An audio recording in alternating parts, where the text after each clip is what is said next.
Hello everyone, I'm Justin, and for today's video, we're making an anime. Play the music.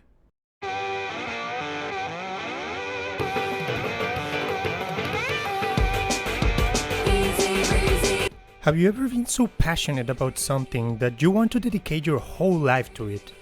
Every single thing you do is for the purpose of fulfilling this goal. When you're doing something, you think about how this will be useful for it, and creating that special thing in your mind into something real, it's what drives you. Well, let me present you to Keep Your Hands Off Eizouken. This anime is just special in my heart, because in a way, it reminds me of why I love anime so much, since you can't describe it into any other way than a love letter from the author to anime. And not only to the final art that we get to see, but the whole process, the creative ideas, the concepts, the animators, research, sound, just everything that you can imagine that is necessary to make an anime. The story follows three girls: the curious and imaginative Midori Asakusa, the smart and money lover Sayaka Kanamori, and the charismatic model Tsubame Mitsusaki. These three girls get together to form the film club in order to fulfill their dreams of creating their own anime. I remember watching the first episode, looking at how Asakusa as a young girl saw an anime and realized that there was something special there, a story to be told, a message to be read, and a moment to be enjoyed. Then it hit me that this is how the author, the millions of kids... No, this is how I felt watching anime when I was young. There was something special in those weird cartoons made in Japan that dragged me into it and never let me go. But while I decided to keep it to myself, the author didn't stay in that moment of enjoyment. He moved on to create his own story. So fast forward a few years and we see Asakusa wanting to create something by herself, but she knows that this can be done only with her. She knows how to make the backgrounds and set designs. She also has the imagination to write a story. But anime is not only that. There are thousands and thousands of moving pieces that need to be put together.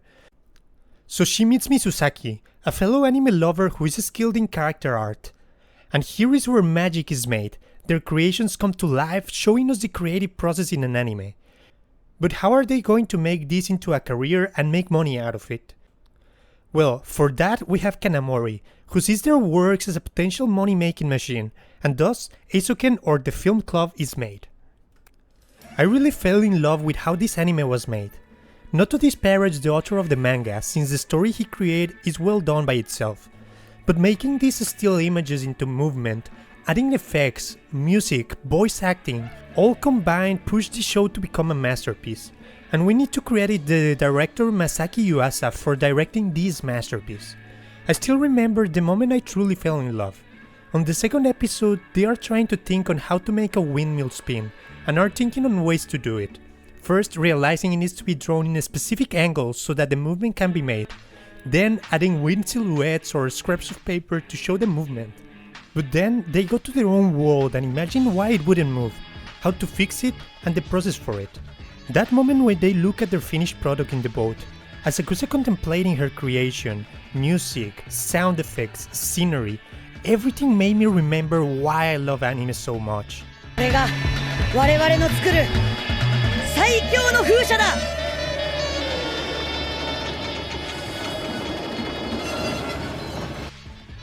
Following this story felt like watching an animator grow. From a short film showcasing what they can do in terms of art and animation, to a short anime commissioned by the Robot Club with a bigger scale, voices and story. And finally, a full anime episode. Seeing the whole process on what it takes to make it and the finished product was a staple of this anime. There are always creative differences that create conflict in the work. Sometimes the girls want to go big with their production, and it's Kanamori's job to keep them in check in order to meet the deadlines. Other times they are lacking of inspiration, so a field trip is needed to keep their minds fresh. And crunch time is always a thing during the final days before deadline. It really felt like each thing that was happening in the show serves its purpose to explain the process of making an anime. Even the small little things that nobody notices are special for an animator in their own way, and you can see how individual animators bring their special qualities and characteristics into their characters. There were two scenes that I clearly remember. There was this movement that Misuzaki's grandmother made when throwing tea that she tries to replicate in her anime, which presents us with this little thing that nobody thinks about while watching, but it represents the past knowledge and experience of the animator. There was also this moment in the anime where the other girls see Mizusaki is holding her chopsticks in a weird way because she was never taught the proper way to hold them, and she brought that into one of her characters, which brings her mother to laugh. I really enjoyed this anime for what it was, presenting us with this honest and surrealistic take on producing an anime. And while the anime didn't have exactly a villain, a close ending, or a final goal, I really wouldn't want it any other way, as this is a real depiction of an animator's life. There is no villain in real life. There is no final goal.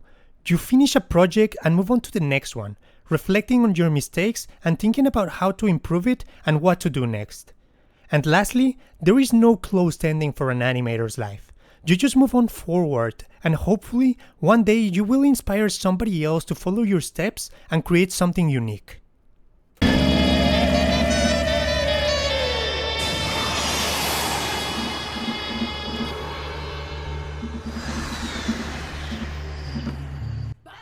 Thank you, Eizouken. And with that, we come to the conclusion of this anime review. What did you guys thought of Keep Your Hands Off Eizouken? Which was your favorite animation? Let me know in the comments below. Until then, see you guys next time.